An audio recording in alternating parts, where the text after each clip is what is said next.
स्वागत है आपका कॉमर्स एकेडमी के यूट्यूब चैनल पे। आज के क्लास में हम लोग बात करेंगे बेसिक ऑफ अकाउंटिंग की। ये दूसरा पार्ट है। इससे पहले भी मैंने एक वीडियो बनाया था बेसिक ऑफ अकाउंटिंग के ऊपर, जहां मैंने अकाउंटिंग और बुक कीपिंग के बारे में एक्सप्लेन किया था। आज के क्लास में हम लोग feature of accounting, objectives of accounting और फंक्शंस ऑफ अकाउंटिंग के बारे में डिस्कस करेंगे। तो चलिए देखते हैं आज का पहला टॉपिक। सबसे पहला जो टॉपिक है वो है फीचर्स ऑफ अकाउंटिंग, यानी लेखांकन की विशेषताएं। ठीक है, चलिए हम लोग अकाउंटिंग फीचर्स की अगर बात करते हैं तो सबसे पहला जो फीचर्स है वो है रिकॉर्डिंग द ट्रांजैक्शन। देखिए अकाउंटिंग के अंतर्गत क्या होता है कि जो भी ट्रांजैक्शन होते हैं उन सारे ट्रांजैक्शन के रिकॉर्ड को लिखा जाता है। कैसे? सुव्यवस्थित ढंग से, यानी अरेंज तरीके से इसके सारे ट्रांजैक्शन के रिकॉर्ड को लिखा जाता है। यानी जैसे जैसे ट्रांजैक्शन होता है वैसे वैसे उसके ट्रांजैक्शन के रिकॉर्ड को क्या किया जाता है, लिखा जाता है। ठीक है, चलिए अगला फीचर्स क्या है कि measurement of transaction. Measurement of transaction का मतलब क्या होता है? लेन देन का मापन। अब इसके अंतर्गत क्या किया जाता है कि जो भी लेन देन किए गए हैं उसका मेजरमेंट किया जाता है कि वो लेन देन एक फाइनेंशियल ट्रांजैक्शन है या नहीं है। ठीक है, उस लेन देन का वो लेन देन पैसे में हुआ है कि नहीं हुआ है। ठीक है, अगर वो फाइनेंशियल ट्रांजैक्शन है, वित्तीय लेन देन है, फिर उसका क्या किया जाएगा, इसके रिकॉर्ड को लिख दिया जाएगा।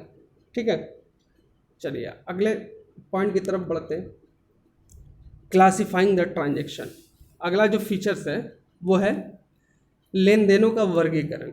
अब देखिए क्लासिफिकेशन के अंतर्गत क्या होता है कि लास्ट क्लास में भी मैंने आपको बताया था कि सबसे पहले जो भी ट्रांजैक्शन होता है उस ट्रांजैक्शन के रिकॉर्ड को बुक कीपिंग में लिखा जाता है। ठीक है, अब बुक कीपिंग के अंदर सबसे पहले क्या करते हैं, जर्नल तैयार किया जाता है। जर्नल क्या होता है इसके बारे में हम लोग डेप्थ में स्टडी करेंगे आगे। ठीक है, तो जर्नल में जब सारे ट्रांजैक्शन के रिकॉर्ड को लिख दिया जाता है, सबसे पहले सारे लेन देनों की एंट्री जर्नल में होती है। और जर्नल में जो एंट्री होती है तो कैसे होती है, जैसे जैसे ट्रांजैक्शन होता है वैसे वैसे उसके रिकॉर्ड को लिखा जाता है। फिर उसके बाद क्या करते हैं कि सारे ट्रांजैक्शन के रिकॉर्ड को क्लासीफाई कर दिया जाता है, यानी वर्गीकृत कर दिया जाता है। यानी जो भी बुक्स ऑफ अकाउंट्स जिस नेचर का हो उस बुक्स ऑफ अकाउंट्स में, ठीक है, उससे रिलेटेड सारे आइटम्स को क्या कर देते हैं, लिख देते हैं। जैसे अब मान लीजिए यहाँ पे कैश अकाउंट है। ठीक है, कैश अकाउंट अगर बना हुआ है तो कैश अकाउंट में क्या करेंगे, कैश से रिलेटेड जितना भी आइटम होगा सिर्फ उसी को लिखा जाएगा। ठीक है, उसी तरह से जो है ना सेल है, परचेज है। ठीक है, तो जितना भी जर्नल में खाता हम लोग खोलते हैं सबको क्या करते हैं, लेजर अकाउंट जब बनाते हैं तो लेजर अकाउंट में क्या करते हैं, सारे ट्रांजैक्शन के क्लासीफाई करके एक सेपरेट अकाउंट खोला जाता है जिसे लेजर या खाता बही कहा जाता है। चलिए अगले पॉइंट की तरफ बढ़ते हैं, summarising the business of transaction, यानी लेन देनों का संक्षिप्तकरण करना। अब देखिए यहाँ पे समराइजिंग यानी जो भी ट्रांजैक्शन होता है उसका क्या करते हैं, एक समरी निकाल लिया जाता है। समरी निकालने से क्या होता है कि जो भी बिजनेस में हित रखने वाले पक्षकार हैं, जो भी इंटरेस्टेड पर्सन्स हैं, उनको कोई भी इंफॉर्मेशन लेने में आसानी हो जाती है। यानी वो ओवरऑल जान सकते हैं कि किस खाते का कितना बैलेंस है। अब यहाँ पे बात होती है कि समराइज किया कैसे जाता है, सारांश निकाला कैसे जाता है। तो सारांश निकालने के लिए सबसे पहले अब यहाँ पे क्लासिफिकेशन में मैंने जो बताया था कि लेजर अकाउंट तैयार किया जाता है, उस लेजर अकाउंट के बैलेंस को अलग किया जाता है। ठीक है, और उस बैलेंस को अलग करने के बाद क्या करते हैं, ट्रायल बैलेंस तैयार किया जाता है। क्या तैयार करते हैं, ट्रायल बैलेंस, जिसे हिंदी में तलपट कहा जाता है।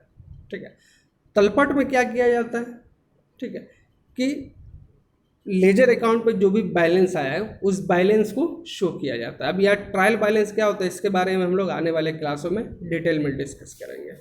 ठीक है, फिर उसके बाद क्या होता है कि ट्रायल बैलेंस और जो भी एडिशनल इन्फॉर्मेशन होते हैं, ठीक है, हर आइटम से रिलेटेड जो भी एडिशनल इन्फॉर्मेशन होते हैं, ठीक है, उसके आधार पर क्या करते हैं, फाइनल अकाउंट तैयार करते हैं।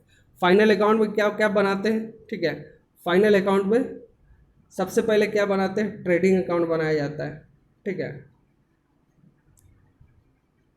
ट्रेडिंग अकाउंट तैयार करते हैं। ट्रेडिंग अकाउंट तैयार किया जाता है ताकि ग्रॉस प्रॉफिट या ग्रॉस लॉस को जाना जा सके, ठीक है। फिर उसके बाद प्रॉफिट और लॉस अकाउंट बनाते हैं, जो नेट प्रॉफिट पीएल अकाउंट बनता है फाइनल अकाउंट में, जो नेट प्रॉफिट या नेट लॉस को दर्शाता है। फिर उसके बाद क्या बनता है, बैलेंस शीट बनता है, ठीक है। तो ये होता है समराइजिंग के अंतर्गत कि सबसे पहले क्या करते हैं, जो भी लेजर बुक होता है उसके शेष को निकाला जाता है, उसके बैलेंस को निकाला जाता है, उसके बैलेंस से क्या बनता है, ट्रायल बैलेंस, और ट्रायल बैलेंस और एडिशनल इन्फॉर्मेशन जो होता है उसके आधार पर क्या बनाते हैं, ट्रेडिंग अकाउंट, प्रॉफिट और loss account and balance sheet तैयार किया जाता है, ठीक है। अब यहाँ पे बैलेंस शीट क्या होता है, तो बैलेंस शीट के अंतर्गत सारे एसेट्स और लाइबिलिटीज़ और कैपिटल को अलग अलग लिखा जाता है, ठीक है। बैलेंस शीट बनाते हैं बिजनेस के फाइनेंशियल पोजीशन को जानने के लिए, ताकि ये पता किया जा सके कि बिजनेस की स्थिति क्या है।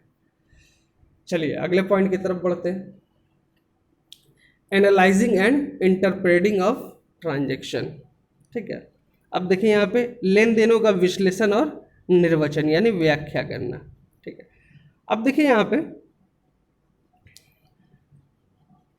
अकाउंटिंग के अंतर्गत क्या होता है कि जो भी ट्रांजैक्शन है, ठीक है, उन ट्रांजैक्शन के रिकॉर्ड को इस तरह से लिखा जाता है कि बाद में क्या किया जा सके, उसका विश्लेषण किया जा सके, ठीक है, ताकि जो भी ट्रांजैक्शन हुए हैं वो सही प्रकार से हुए हैं कि नहीं हुए हैं। फिर उसके बाद जो है कम्युनिकेशन ऑफ फाइनेंशियल इंफॉर्मेशन। अब इसके अंतर्गत क्या करते हैं, ठीक है, इसको हिंदी में बोलते हैं वित्तीय सूचनाओं का संप्रेषण, ठीक है, कि जो भी बिजनेस में हित रखने वाले पक्षकार हैं, यानी वो सभी लोग, ठीक है, जो उस बिजनेस में अपना इंटरेस्ट रखते हैं, चाहे वो ऑनर हो, चाहे वो बैंकर हो, चाहे वो क्रेडिटर हो, कोई इन्वेस्टर हो, ठीक है, या फिर एक डेटर हो, ठीक है। तो उनको क्या है कि बिजनेस का फाइनेंशियल पोजीशन क्या है, बिजनेस की आर्थिक स्थिति क्या है, इसकी इंफॉर्मेशन मिलती है किसके माध्यम से, अकाउंटिंग के माध्यम से, ठीक है।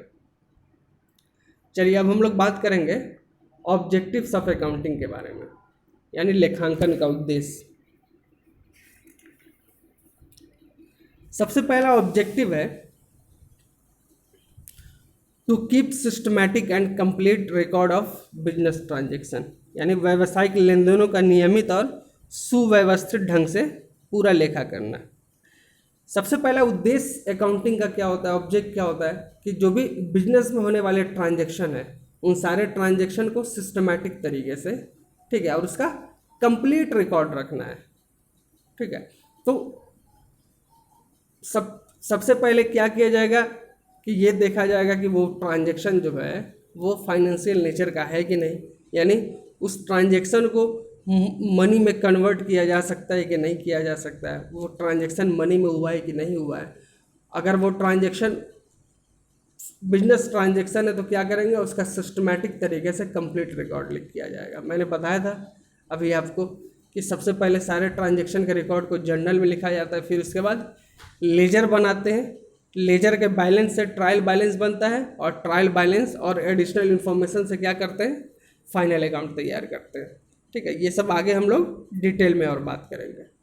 चलिए दूसरा ऑब्जेक्ट क्या है अकाउंटिंग का, डिटरमाइन नेट प्रॉफिट और लॉस। अब देखिए यहाँ पे अकाउंटिंग के अंतर्गत क्या करते हैं, नेट प्रॉफिट और नेट लॉस के निर्धारण के लिए प्रॉफिट एंड लॉस अकाउंट या एक इनकम स्टेटमेंट तैयार किया जाता है, ठीक है। और उस इनकम स्टेटमेंट या प्रॉफिट एंड लॉस अकाउंट बताता है कि बिजनेस का नेट प्रॉफिट यानी शुद्ध लाभ और नेट लॉस यानी शुद्ध हानि क्या है। चलिए अगले ऑब्जेक्ट की तरफ बढ़ते हैं। अगला जो ऑब्जेक्टिव है वो है to ascertain financial position of the business, यानी बिजनेस का फाइनेंशियल पोजीशन क्या है ये ज्ञात करना, इसका निर्धारण करना। तो अकाउंटिंग के माध्यम से बिजनेस का फाइनेंशियल पोजीशन को जानने के लिए क्या करते हैं, बैलेंस शीट बनाया जाता है। ठीक है। बैलेंस शीट में क्या करते हैं कि जो राइट हैंड साइड होता है उसमें सारे एसेट्स की एंट्री की जाती है, ठीक है, और जो लेफ्ट हैंड साइड होता है उसमें क्या करते हैं, सारे लाइबिलिटीज और कैपिटल की एंट्री की जाती है, ठीक है। और ये देखा जाता है कि फाइनेंशियल पोजीशन बिजनेस का क्या है, उसके पास कितना एसेट है, कितनी लाइबिलिटीज़ है, उसका कैपिटल कितना है, कितना उसके ऊपर बकाया है, कितना उसको लोगों से पैसे लेने हैं, ठीक है। तो ये जो है बिजनेस का फाइनेंशियल पोजीशन बैलेंस शीट के थ्रू पता लगाया जाता है। चलिए अगले पॉइंट की तरफ बढ़ते हैं। To provide information for economic decision, यानी आर्थिक निर्णय के लिए सूचना प्रदान करना। अब देखिए यहाँ पे अकाउंटिंग का जो काम होता है, अकाउंटिंग किसी भी मैनेजमेंट के लिए क्या होता है, एक इन्फॉर्मेशन प्रोवाइड करता है, यानी उस बिजनेस के बारे में क्या करता है, इन्फॉर्मेशन प्रोवाइड करता है कि बिजनेस का पोजीशन क्या है, ठीक है, बिजनेस कितना प्रॉफिट में जा रहा है, कितना लॉस में जा रहा है, ठीक है, किस तरह से बिजनेस को चलाने की ज़रूरत है और इम्प्रूवमेंट चाहिए कि नहीं चाहिए। इस तरह के इकोनॉमिकल डिसीजन लेने में मैनेजमेंट की हेल्प करता है, अकाउंटिंग का ऑब्जेक्ट है, ठीक है। अगले पॉइंट की तरफ बढ़ते हैं। To provide information to interested parties. अब बिजनेस में जो भी इंटरेस्टेड पार्टीज़ होते हैं, अब इंटरेस्टेड पार्टीज़ कौन कौन हो सकते हैं, ऑनर हो सकते हैं, बैंकर हो सकते हैं, इन्वेस्टर्स हो सकते हैं, क्रेडिटर्स हो सकते हैं, ठीक है। तो इन सारे लोगों को क्या करना, इन्फॉर्मेशन देना। किस चीज़ की इन्फॉर्मेशन देना, बिजनेस के फाइनेंशियल पोजीशन के बारे में, कि बिजनेस का प्रॉफिट कितना हुआ है, बिजनेस का लॉस कितना हुआ है, बिजनेस के पास एसेट्स कितने हैं, उसके लाइबिलिटीज़ कितने हैं, कितना कैपिटल है उसके पास। चलिए अगला जो ऑब्जेक्ट है, टू मीट लीगल रिक्वायरमेंट्स, यानी कानूनी आवश्यकताओं को पूरा करना। अब यहाँ पे अब अकाउंटिंग का एक ऑब्जेक्ट ये भी होता है कि वो क्या करती है, बिजनेस का जो भी डायरेक्ट और इनडायरेक्ट टैक्स होता है उसके रिटर्न फाइल को इसी के आधार पे, यानी अकाउंटिंग के आधार पे ही क्या किया जाता है, मेंटेन किया जाता है, ठीक है। तो अकाउंटिंग क्या करता है, बिजनेस के फाइनेंशियल पोजीशन को दर्शाता है, बिजनेस के प्रॉफिट और लॉस को दर्शाता है, उसी के आधार पे जो भी लीगल फॉर्मेलिटीज़ होती है उसको पूरा किया जाता है। कितना डायरेक्ट टैक्स देना पड़ेगा, कितना इनडायरेक्ट टैक्स देना पड़ेगा, ये दोनों रिटर्न फाइल जो मेंटेन किए जाते हैं वो अकाउंटिंग के थ्रू किए जाते हैं, ठीक है। चलिए अगले पॉइंट की तरफ हम लोग बढ़ते हैं। अब हम लोग बात करेंगे फंक्शंस ऑफ अकाउंटिंग के बारे में, यानी लेखांकन का कार्य क्या है, अकाउंटिंग कौन कौन से काम करती है। सबसे पहला पॉइंट है रिकॉर्डेटिव फंक्शन, यानी लेखात्मक कार्य। चलिए लेखात्मक कार्य क्या होता है, रिकॉर्डेटिव फंक्शन क्या होता है अकाउंटिंग का, कि जो भी बुक, जितना भी बिजनेस में होने वाले ट्रांजैक्शन है उन सारे ट्रांजैक्शन के रिकॉर्ड को क्या करना है, लिखना है। सबसे पहले जर्नल, फिर लेजर, फिर उसके बाद ट्रायल बैलेंस, फिर उसके बाद फाइनल अकाउंट बनाते हैं जिसमें profit and loss account, income statement और बैलेंस शीट तैयार किया जाता है, ठीक है। तो ये है क्या, एक रिकॉर्डेटिव फंक्शन होता है, किसका, अकाउंटिंग का होता है, जिसमें सारे ट्रांजैक्शन के रिकॉर्ड को लिखा जाता है और उससे जर्नल, लेजर, ट्रायल बैलेंस और फाइनल अकाउंट बनाया जाता है। चलिए दूसरा काम क्या है, इंटरप्रेटिव फंक्शन, यानी व्याख्यात्मक कार्य होता है। अब इसके अंतर्गत क्या होता है, अब जो भी इस कार्य के अंतर्गत लेखांकन सूचनाओं में हित रखने वाले पक्षों के लिए वित्तीय विवरण और प्रतिवेदन का विश्लेषण और व्याख्या शामिल है, ठीक है। यानी किसी भी बिजनेस में हित रखने वाले जो भी लोग हैं, ठीक है, इन सारे ट्रांजैक्शन के रिकॉर्ड को क्या करते हैं, उसका एनालिसिस करते हैं और उसका रिपोर्ट तैयार किया जाता है, ठीक है। साथ ही साथ जो है इंटरप्रेटिव फंक्शन के अंतर्गत प्रबंधकों की दृष्टि से लेखांकन का एक महत्वपूर्ण माना गया, यानी मैनेजमेंट को भी किसी भी डिसीजन को लेने में, किसी भी निर्णय तक पहुंचने में क्या होती है, आसानी होती है। चलिए अगला पॉइंट क्या है, कम्युनिकेटिव फंक्शन, यानी संप्रेषणात्मक कार्य, ठीक है। अब देखिए यहाँ पे अकाउंटिंग जो होता है, अकाउंटिंग को बिजनेस का लैंग्वेज भी कहा जाता है, ठीक है।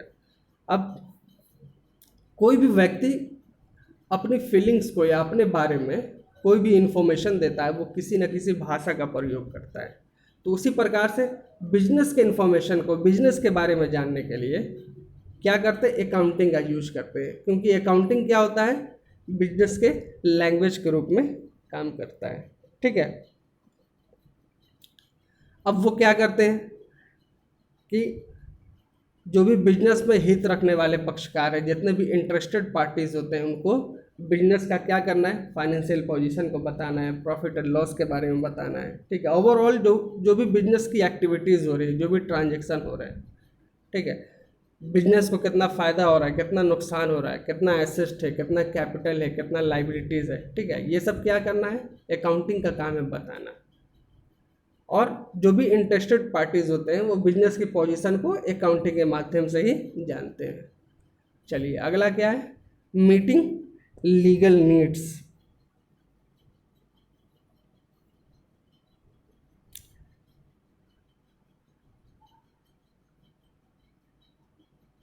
चलिए वैधानिक आवश्यकताओं की पूर्ति, ठीक है। अब देखिए यहाँ पे जो भी अलग अलग विधान है, यानी जो भी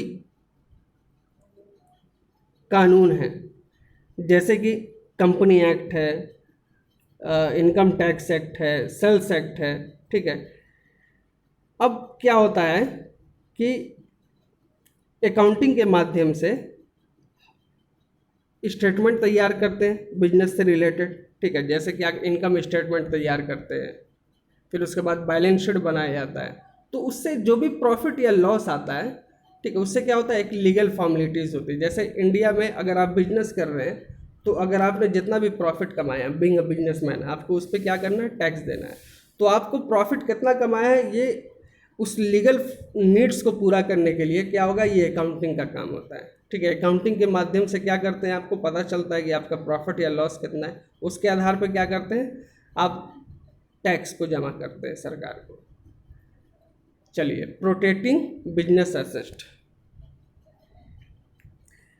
यानी व्यवसाय की संपत्तियों की रक्षा करना। अब यहाँ पे अकाउंटिंग का एक और काम क्या है कि जो भी बिजनेस के एसेट्स हैं, ठीक है, उस एसेट्स को क्या करना है, उसको प्रोटेक्ट करना है, ठीक है। बैलेंस शीट के माध्यम, बैलेंस शीट जब बनाते हैं तो उसके लेफ्ट हैंड साइड में सारे राइट हैंड साइड में सारे एसेट्स को लिखा जाता है, और उन सारे एसेट के वैल्यू को देखा जाता है। उससे ये पता चलता है कि किस एसेट का कितना वैल्यू है, ठीक है। चलिए अगला पॉइंट क्या है, फैसिलिटेटिंग डिसीजन मेकिंग, निर्णय लेने में सहायता करना, ठीक है। अब देखिए यहाँ पे अकाउंटिंग क्या करता है, पूरे बिजनेस के आंकड़े को शो करता है, दर्शाता है। तो उसके माध्यम से, यानी अकाउंटिंग के हेल्प से, जो मैनेजमेंट है वो, या उसका जो भी ऑनर है, मैनेजमेंट या ऑनर को एक फाइनेंशियल डिसीजन लेने में, एक इकोनॉमिकल डिसीजन लेने में क्या होती है,